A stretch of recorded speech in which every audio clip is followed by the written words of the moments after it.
Liu Bing, lui, s'est marié en 2008. Mais sa femme a disparu un an plus tard.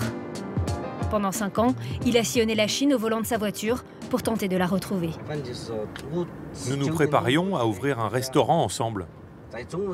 Ne la voyant pas arriver, un jour, à midi, j'ai commencé à m'inquiéter et je suis parti à sa recherche. J'ai trouvé notre voiture abandonnée. Nous avons cherché ma femme partout, jusque dans les montagnes, pendant plus d'1 semaine, sans succès. Je ne veux pas croire qu'elle soit juste partie. Elle n'a rien pris avant de quitter la maison. Pas d'argent, même pas ses papiers d'identité. Rien. Liu Bing a fait toutes les stations de police, les hôpitaux et les morgues de la région. Il a même promis une récompense de 8 000 €, toutes ses économies. Il pense que s'il n'a pas encore retrouvé ni sa trace, ni son corps, c'est que sa femme est prisonnière dans les montagnes, qu'elle a été volée par un autre homme.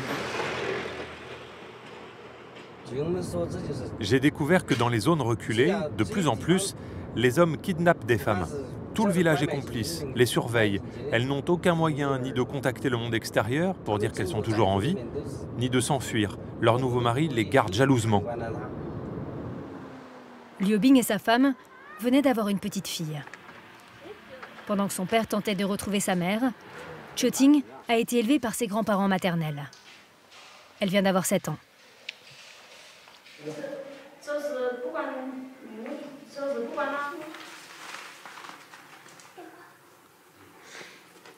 Là, c'est le 15 octobre 2008, le jour où on s'est mariés. Tu reconnais ta maman?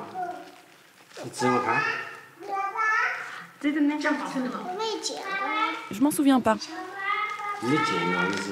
C'est elle, ta maman.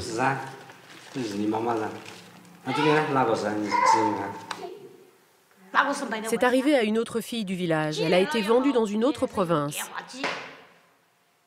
La chose la plus précieuse qu'avait cette famille, c'était un gros buffle que le père avait acheté après avoir quitté l'armée. Au bout de plusieurs années, elle a réussi à passer un coup de fil à ses parents. Il l'a vendu et il a ramené sa fille. Dans notre région, le Guizhou, beaucoup d'hommes ne trouvent pas de femmes. Il n'y a rien qu'on puisse y faire. C'est la dure réalité.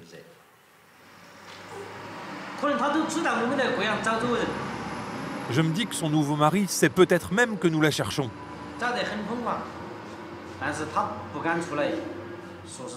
Mais il n'ose pas avouer ce qu'il a fait. Liu Bing n'a aujourd'hui plus assez d'argent pour poursuivre lui-même les recherches. Tous ses espoirs, il les fonde désormais sur cette petite carte de poker, le 2 de pique, qui est en train de faire le tour du pays. La ville de Chuzhou, à 1300 km sur la côte est de la Chine.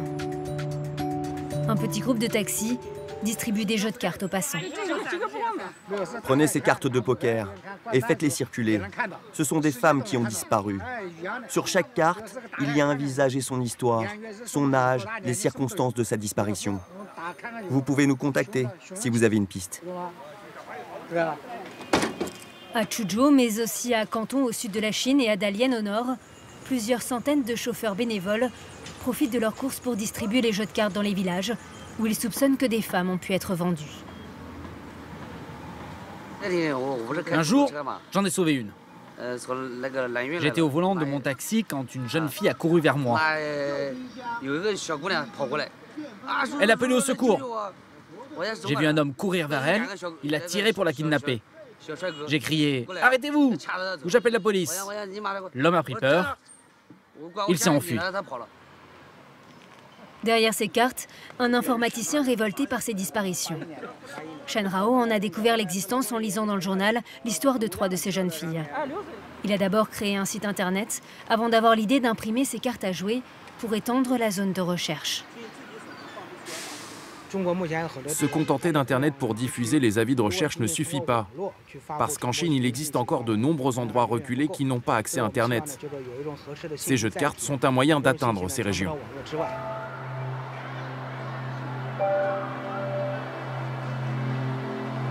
Tous les jours, Shen Rao reçoit des messages d'anonymes qui pensent avoir aperçu la reine de cœur, ou le 4 de carreau, ou de familles qui lui signalent une nouvelle disparition.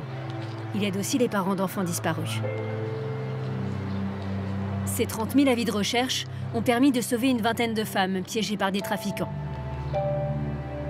Mais aucune trace du Dödpik, la femme de Liu Bing.